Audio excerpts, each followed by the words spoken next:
जयपुर के रामगढ़ बांध में क्लाउड सीडिंग के माध्यम से आज कृत्रिम वर्षा की जाएगी। कृषि मंत्री डॉक्टर किरोड़ी लाल मीणा बांध क्षेत्र में कृत्रिम बारिश का मिशन लॉन्च करेंगे। 15 दिन तक बारिश के लिए ड्रोन की उड़ान का ट्रायल होगा और उसके बाद 2 माह तक बांध क्षेत्र में हर दिन 2 बार कृत्रिम बरसात करवाई जाएगी। यह मिशन एक निजी कंपनी की ओर से लॉन्च किया गया है।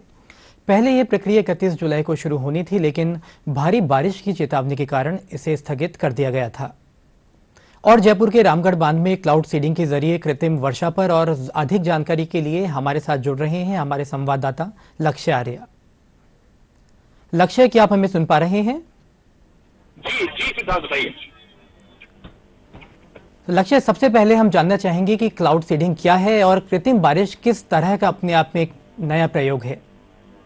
बिल्कुल सिद्धार्थ, मैं बताना चाहूंगा आपको भी और हमारे दर्शकों को भी कि जो प्रयास है ये देश में पहला प्रयास है। कृत्रिम वर्षा पहले भी करने के प्रयास किए जा चुके हैं, परंतु ड्रोन के माध्यम से और विशेष तौर पे एआई के माध्यम से ये पहली बार देश में प्रयास होने वाला है कि कृत्रिम वर्षा की जाएगी। मैं बताना चाहूंगा कि इस प्रकार से जो पूरी प्रक्रिया है किस प्रकार की जाती है, जिस प्रकार से रामगढ़ में लगातार गत महीनों से इसको लेकर लगातार परीक्षण किए जा रहे थे, बहुत सारे टेस्ट एंड ट्रायल किए जा रहे थे। उसके बाद में वैज्ञानिकों द्वारा बहुत सारे शोध किए गए। तो रामगढ़ जो जगह है, जो न केवल ऐतिहासिक धरोहर के रूप में एक अहम है, बल्कि साथ ही साथ में ये वो बांध है जो पिछले 20 साल यानी 2 दशक से जो सूखा पड़ा हुआ था, परंतु अब इस कृत्रिम वर्षा के माध्यम से न केवल इस बांध को दोबारा जिंदा किया जाएगा, बल्कि साथ साथ में जो धरोहर है उसको बचाने का काम भी किया जा रहा है। परंतु जो मुख्य है सिद्धार्थ, ये जो ट्रायल आज हो रहा है ये अपने आप में किस तरह का प्रयोग है और प्रशासन की तरफ से क्या क्या तैयारियां कर ली गई हैं? सिद्धार्थ, बताना चाहूंगा जो प्रशासन है उसके द्वारा व्यापक तैयारियां की गई हैं। लगातार पिछले हफ्ते से ही जब क्योंकि पहले 31 तारीख इसकी निर्धारित की गई थी, 31 जुलाई, परंतु अत्यधिक वर्षा के कारण और मौसम के बदलाव के कारण इसको आगे स्थगित कर दिया गया। 12 अगस्त यानी आज के दिन इसको निर्धारित किया गया प्रशासन द्वारा, आईएमडी द्वारा, क्योंकि लगातार केवल एक कोई सिंगल विभाग यानी कोई एक ही विभाग कोई इसके पीछे काम नहीं कर रहा है। लगातार कृषि विभाग के साथ में जो मौसम विभाग है वो कार्य कर रहा है, साथ साथ में जो वैज्ञानिक है वो काम कर रहे हैं। उसी के साथ में जो कृषि विभाग है उसके द्वारा लगातार मॉनिटरिंग की जा रही है कि किस प्रकार से किस दिन और किस समय कब कब ड्रोन उड़ाए जाएं और कितनी दूरी पे कितनी ऊंचाई पे ड्रोन के द्वारा, ड्रोन के माध्यम से जो रसायन है वो बादलों में छोड़े जाएंगे। रसायन छोड़ने के बाद में जो बादल हैं वो भारी हो जाते हैं, जिसके बाद में अब स्वतः ही जो बारिश है, कृत्रिम बारिश है, वो होने लगती है। इस प्रकार की प्रक्रिया की जाएगी।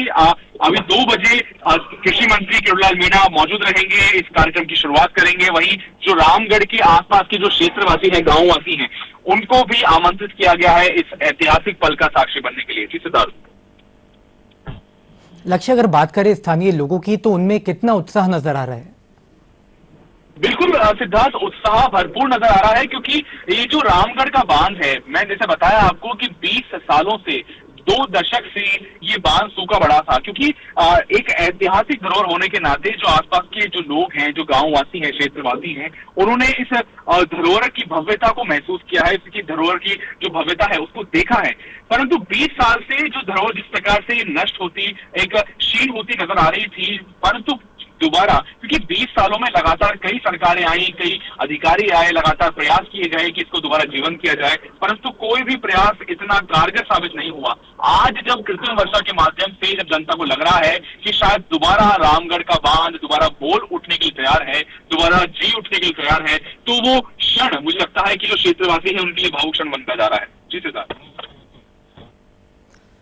रामगढ़ बांध में लक्ष्य कृत्रिम बारिश का जो ये प्रयोग है ये जनता के लिए कितनी बड़ी उम्मीद लेके आएगा?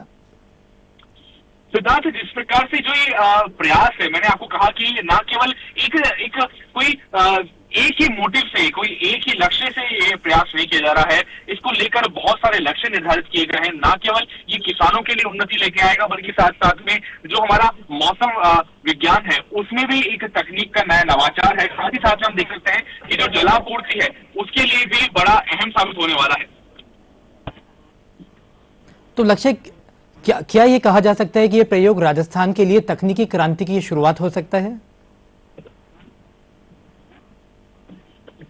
जी बिल्कुल बिल्कुल सिद्धार्थ, क्योंकि लगातार कृषि में में भी और मौसम विभाग में भी लगातार क्रांति की जा रही है। उसी के साथ में ये जो प्रयास है, न केवल मैंने बताया जैसे आपको कि न केवल मौसम विभाग में क्रांति लाएगा, परंतु साथ में जो क्योंकि हर बार मानसून के अंतर्गत हर बार अच्छी बारिश होती है। इस बार हम देखा कि औसत से भी ज्यादा बारिश राजस्थान में अधिकांश जिलों में देखी गई, परंतु उसके बावजूद कुछ जगह ऐसी होती हैं जहाँ पे जो जलाशय हैं, जो वहाँ के तालाब सरोवर हैं, वो सूखे रह जाते हैं। ऐसी ही जगह रामगढ़ का बांध भी है, जो अत्यधिक अच्छी बारिश होने के बावजूद राजस्थान में ये जो जलाशय है, ये बांध है, उसमें पानी की आवक नहीं हो पाई, परंतु कृत्रिम बारिश के माध्यम से अब ऐसे प्रयास किए जाएंगे कि जो जो जलाशय, जो तालाब सरोवर हैं, जहाँ पे जलापूर्ति नहीं हो पाती है, जहाँ किसानों को पानी उनकी उम्मीद के अनुसार नहीं मिल पाता है, वहाँ पे कृत्रिम बारिश के माध्यम से वहाँ पे जलापूर्ति हो पाएगी। साथ ही साथ में जो किसान है उनको भी निश्चित रूप से पानी पहुंच पाएगा। जी सिद्धार्थ। जी बिल्कुल बिल्कुल, तमाम जानकारी के लिए बहुत बहुत धन्यवाद।